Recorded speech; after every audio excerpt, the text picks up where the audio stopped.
Magpapatupad ng big-time oil price hike ang ilang kumpanya ng langis simula mamayang hating gabi.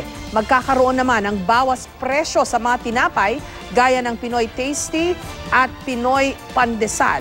May report si Rida Reyes. Tila bawi lang ang magkakasunod na rollback sa presyo ng produktong petrolyo nitong mga nakaraang linggo dahil sa big-time oil price hike na ipatutupad simula hating gabi mamaya. Piso at 50 sentimos ang dagdag sa diesel at piso at 10 sentimos sa gasolina at kerosene.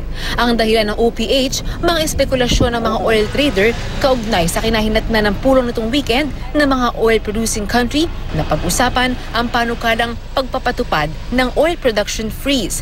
Pero ayon sa Department of Energy, bigo ang mga kasaping bansa na makapagtakda ng kasunduan pabor sa oil freeze. Next week, ang expectation naman is pababa kasi walang supply cut eh.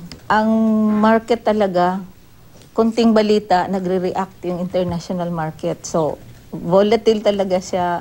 Pero hindi kumbinsido ang mga tsuper dito. Kung hindi raw gagawa ng DOE ng paraan ang mga dagdag singil sa petrolyo, mapipilitan daw silang ibalik sa 7 pesos at 50 sentimos ang pasahe mula sa kasalukuyang 7 pesos lang. Pagka ito hindi napigilan ng pagtataas, yung 7 pesos pag umabot ng 25, 26, baka mag-ibalik na namin yung from 7 pesos to 7.50. Lalo ngayon, napaka-bakasyon pa naman ngayon. Anong kikitain ng mga driver?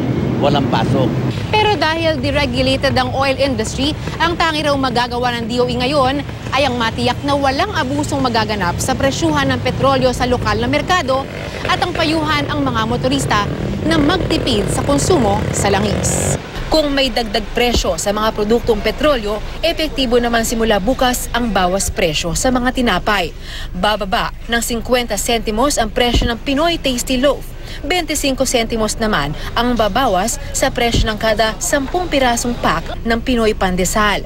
Mismo ang baking industry raw ang nagkasundong ibaba ang presyo dahil nananatili pa ring stable ang presyo ng arina. Rida Reyes, GMA News.